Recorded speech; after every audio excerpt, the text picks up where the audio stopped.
Noong nakaraang linggo po, naglabas po ng datos ang QCESD. Yan po ang Quezon City Epidemiology and Surveillance Division tungkol sa pagkasawi ng isang batang 4 na buwang gulang matapos magkaroon ng tigdas o measles. Ayon po sa grupo, ito raw po ang pinakaunang kaso ng pagkamatay sa Quezon City dulot ng measles ngayong taon. Naglabas din po sila ng medical report kung saan disseminated intravascular coagulation ang pinakanaging sanhi ng pagkamatay ng sanggol na sinundan ng matinding sepsis. At ang pinaniniwalaang tigdas na may komplikasyong pneumonia ang pinagmulan daw po ng sakit. Kaya naman makasama po natin ngayon ang isang pediatrician para ipaliwanag sa atin ang kasong nangyari sa sanggol na ito. Welcome po sa Kada Umaga, Doc. Si Doc Angelica Victoria Ramirez Porcalia Ferrer. Kasama po natin ngayong umaga. Hello, good morning, May Miss palayaw po ba kayo? Doktora Angel po. Doktora Angel na lamang. Doc, medyo kagulat-gulat na in this day and age, ngayong 2026, may kinakamatay pa rin pala ang measles hanggang ngayon. Yes po. Actually, yung po sa mga batang less than 5 years old, prone po talaga sila na mamatay sa measles dahil po sila po yung natatamaan ng complications. Okay. Pero parang in recent years, hindi po ba parang na-solve na ng pagbabakuna ang measles so that if somebody gets it, hindi siya nagiging fatal or hindi siya masyado nagiging severe. Tama po ba? So supposedly po, yung panlaban talaga natin is vaccines. Kasi po yung measles, wala naman siyang gamot. But vaccine talaga yung ating panlaban. But in recent years, a lot of people are scared to have vaccines. So kaya po nagkakaroon po ulit, lumalabas na naman po ulit yung mga sakit na ganito. Okay. Pero ang measles po ba ay isang virus, isang bacteria? Ano ba siya? So ang measles po ay isang sakit na nakakahawa talaga. It's from the RNA virus. Usually yung mga symptoms nun ay yung pagkakaroon ng lagnat, pagkakaroon ng cough and colds, tapos yung sinasabing Koplik spots. So makikita yung Koplik spots sa loob ng cheeks natin at saka sa loob ng lips. And then meron din isa yung usual measles rash sa skin natin. Ano pong itsura ng rash? So yung Koplik spots po, Ay, spots, oo. red siya, then parang meron siyang white dot sa center. Okay, and then usually it's inside Inside the cheek the or cheek sa lips. or sa lips, sa loob Yes, din. opo. Okay. Pero ito po kasing kaya pala wala siyang gamot because it's a virus. You just have to let it run its course, no? Mga ganong katagal, Doc, bago So, ito resolve on its own? So, yung measles kasi, it has a good prognosis. Generally naman, kapag healthy yung isang individual, gagaling agad. Usually, in 2 to 3 weeks, makaka-recover na. And it's highly contagious? Kasi yung measles kasi, it's through airborne transmission. So, very small particles siya na suspended in the air. So, for example, when a person goes inside the room, tapos meron siyang measles, and then he goes out, yung mga people na papasok dun sa room, pwede magkaroon ng measles for about, kasi yung virus na yun is active for 2 to 3 hours in the air. So, ganun. So, kung let's say, 9 out of 10 people ang pumasok doon na, 10 people yung unvaccinated, 9 out of 10 doon magkakaroon ng measles kung unvaccinated sila. Ayun. So, kailangan talaga ina-isolate yung pasyente.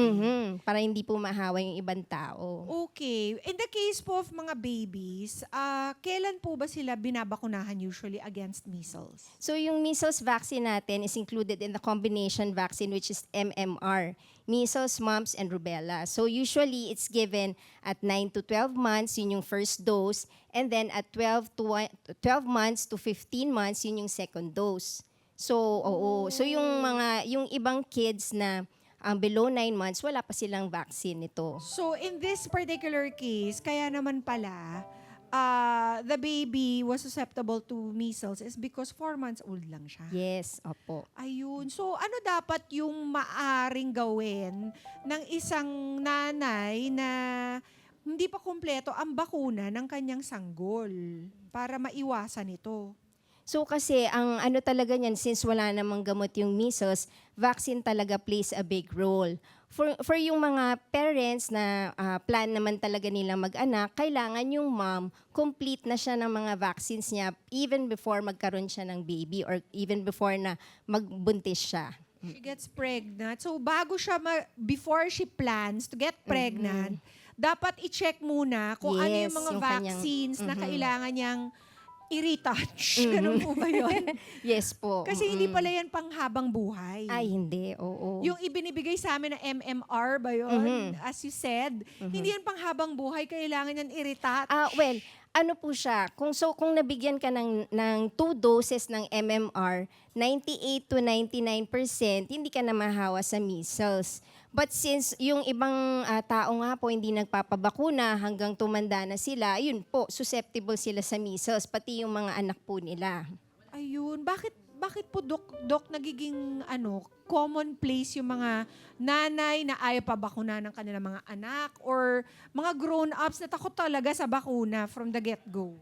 So this started kasi po nung COVID-19 pandemic. So at that time, syempre po lockdown. So manunote po talaga ninyo na konti po yung mga bata na nabigyan ng vaccine.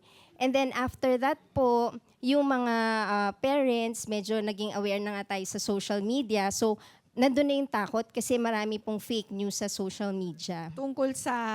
Sa vaccines in general and especially sa Oo. MMR vaccine po. Ayun. So, meron po bang scientific basis yung pagkatakot nila sa pagbabakuna, lalo na yung mga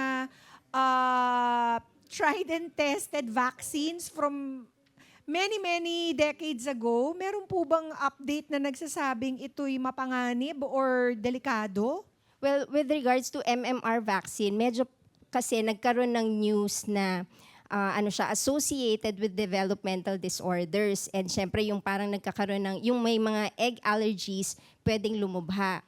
But this is all unfounded. Kasi dun sa research naman, wala namang nakitang association. Pero syempre yung ibang parents, naniwala na sila dun sa nabasa nila. Ayun, ganun pala yun. Kaya, Doc, kung ganitong hindi pa pwede bakunahan ng kanilang mga anak, what should mom do para maprotektahan sila? So, syempre, kailangan malinis yung environment lagi. And then si baby, wag na muna natin masyadong igagala, especially sa malls. Kasi nakikita ko nga, kahit sa malls, mga newborn, dala-dala ng parents. Much better po talaga, medyo na-complete na muna ng babies yung vaccines before nyo po ipasyal. Actually, pati yung mga mga bisita, ilimit muna yung mga Yes bisita po. dahil hindi pa nga fully protected yung baby. Tama po. And before po, let's say may bisita, before po lumapit kay baby, siguro mag-wash hands and alcohol muna. Kailan ba sila mag-mask, Doc? Yes, much better. Especially kung yung iba kasi may sipon-sipon, i-visit na si baby, ikikiss pa, di ba? So, advice natin sa moms, sa sa feet na lang i-kiss. Oo, dati po pinapagawa ko yun sa kanila. Nagagalit sila sa akin ng arte ko daw.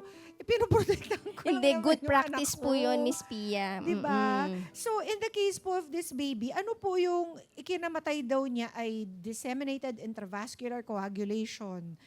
Ano yun, Doc? Okay, so with this case, it started with measles. And then since mababa nga po yung immune system ni baby, nagkaroon din siya ng pneumonia. Hindi niya na-overcome yung infection, so nagkaroon siya ng mataas na infection dun sa katawan niya, which is yung sepsis. And then meron din yung sinasabi nating DIC or disseminated intravascular coagulation. Ang meaning po niya, nagkakaroon ng parang blood clots dun sa bloodstream. And then it will also lead to bleeding and eventually death. Nakakatakot naman pala talaga, no? Hindi talaga dapat ibaliwala. So, our moms should be on the lookout for fever, cough and cold, at saka yung mga sinasabi nating Yes, mga opo. Koplik spots, and yung measles rash. And rashes. Oo. Kaya, eto Doc, meron pa tayong mga items dito. Please let us know if they are fake or fact.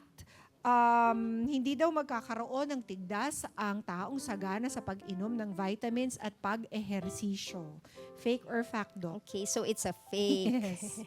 Oo. Fake siya. Well, it's good na yung isang tao, madaming uminom ng water and vitamins and healthy foods yung kinakain niya. But still, kung hindi ka magpabakuna, possible pa rin talaga na magkaroon ka ng measles. Okay, next.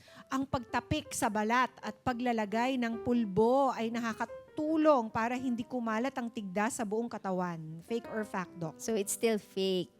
Fake siya kasi po yung powder na nilalagay natin, pwede po itong irritant sa skin. So mas lalo pang lalala. And then, mai-inhale din yun ng bata. So masyado rin mahirapan yung respiratory system. So ang much better thing to do is to put on lotions na lang po, which includes zinc oxide para medyo mas maginhawa para kay baby. Kasi ano po ba pakiramdam nun? Yung po bang rashes ay makate? Pati yung sa loob ng bibig? Generally, hindi siya makate, pero uncomfortable, parang mainit sa balat. Ayun. And lastly, Doc, sapat ng isang dose or isang dose ng bakuna para hindi magkaroon ng tigdas. So we know this is fake. It's a fake We need again. two. Oo. We need 2 doses of MMR vaccines, which are 4 weeks apart. Yes, kaya Doc, your final prescription na lamang sa ating mga nanay. Okay, so yung measles is really contagious po. And pwede po magkaroon tayo ng complications through measles. So yun yung mga pneumonia na naririnig natin and yung mga encephalitis. So ang importante po talaga ay magpabakuna, huwag tayong matakot sa vaccines kasi they are effective and safe. And sa local health centers naman natin, free ito. Kung hindi naman din kayo nakapagpa-schedule sa local health center na abutan kayo na wala na silang vaccines, pwede rin po kayong pumunta sa amin na pediatricians para magpa-vaccine. Yun, wag po kayo makinig sa social media, makinig kayo kay Doc. Okay, inaral niya to and this is her specialization. Kaya kung nais po nilang magpa-consult sa inyo, Doc, saan po ba? Ay, okay. So, I have clinics po in Pacific Global Medical Center, Dr. Jesus Delgado Hospital, sa SM North Healthway Clinic, and Blessed Angels Tandang Sora Clinic. Kaya mga kada, sabi nga ni Doc, huwag baliwalain ang mga pagbabago na nakikita o nararamdaman sa katawan. Kung hindi po ito normal at nakapagtataka, magpakonsulta agad sa eksperto at hindi po sa SOCMED. At higit sa lahat, huwag niyo pong pagdudahan ang mga tried and tested na natin mga bakuna. Pabakunahan po ang ating mga anak para sila po ay may extra protection. Let's get together. Sunday 25. Sunday 25.